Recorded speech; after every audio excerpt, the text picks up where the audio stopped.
So I want to take this out here. I want to talk about this. I want to talk about the conversation, the leaked conversation that 50 Cent and Young Buck had, which pretty much exposed Young Buck's whole gangster to a degree. A lot of people don't know how this really started, but I'm going to give you the rundown because I remember it completely how this thing went. Going back to 2006, 2007, it was a lot of tension going on with G Unit at that time.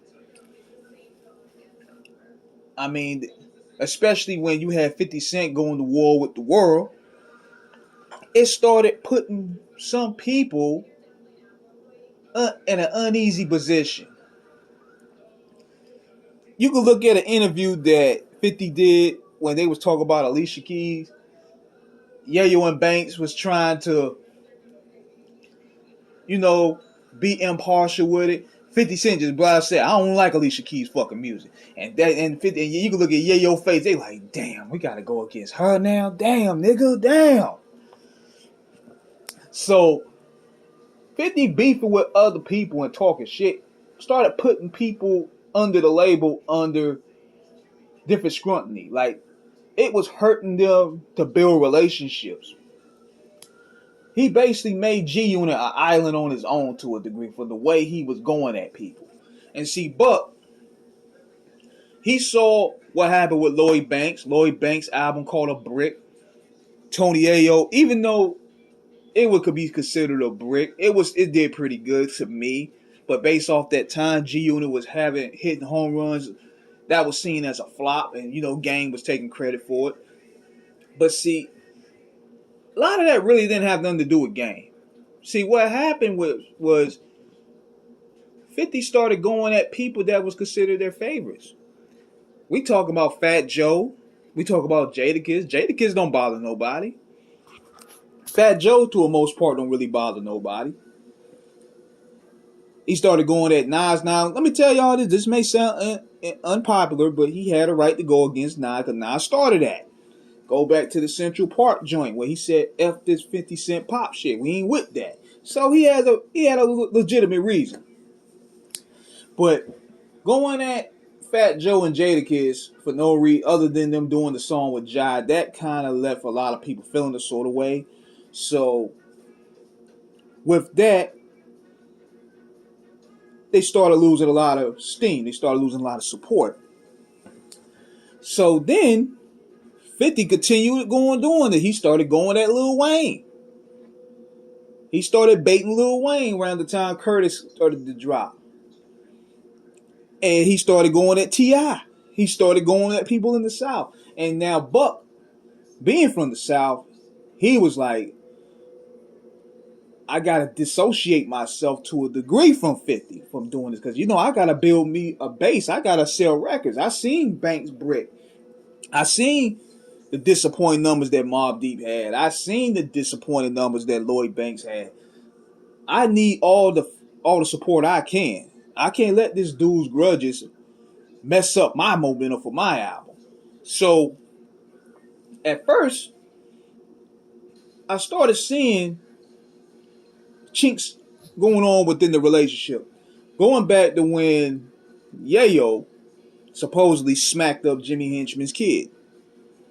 And that led to Yayo's grandma's crib getting shot up. A lot of crazy shit involved got in that.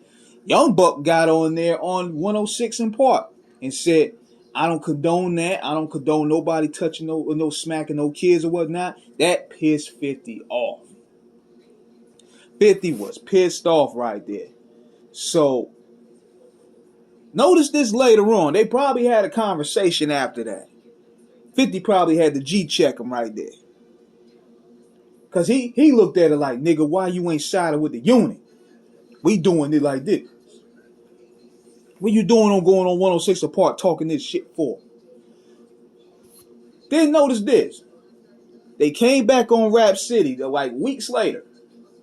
You can look at it. 50 started going at everybody. Started going at Khaled. Started going at Ja Rule, Cameron, all these people. Buck was straight up put the battery back on his back. It seemed as though that he was trying to earn 50's good graces. Like he was riding 50's coattails through the whole show. Like he was trying to earn his graces back after being DP'd in the back. So then all of a sudden, something happened around this time. Then a video leaked where Buck was doing a show, and he just said "fuck G Unit" and "fuck 50," and we was like, What's going on here?" This was like a year later after all this. All of a sudden, he just said "fuck G Unit" on him, and then a day later is where that phone conversation leaked.